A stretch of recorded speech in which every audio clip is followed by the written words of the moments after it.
Central Crawford and Northern Perry counties. At 4:04 p.m. or 3:04 p.m., a severe thunderstorm was located 11 miles northeast of Santa Claus, moving east at 40 miles per hour. Hazard, 60 miles per hour wind gusts.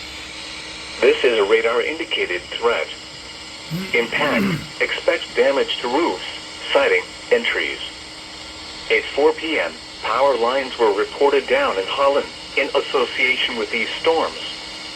Locations impacted include Ferdinand, Birdseye, Breadsville, West Fork, Taswell, Mentor, Eckerty, Odoville, Siberia, and Uniontown. Repeating, a severe thunderstorm warning remains in effect until 4:15 p.m. or 3:15 p.m. for the following counties in Indiana: Du Bois and Perry.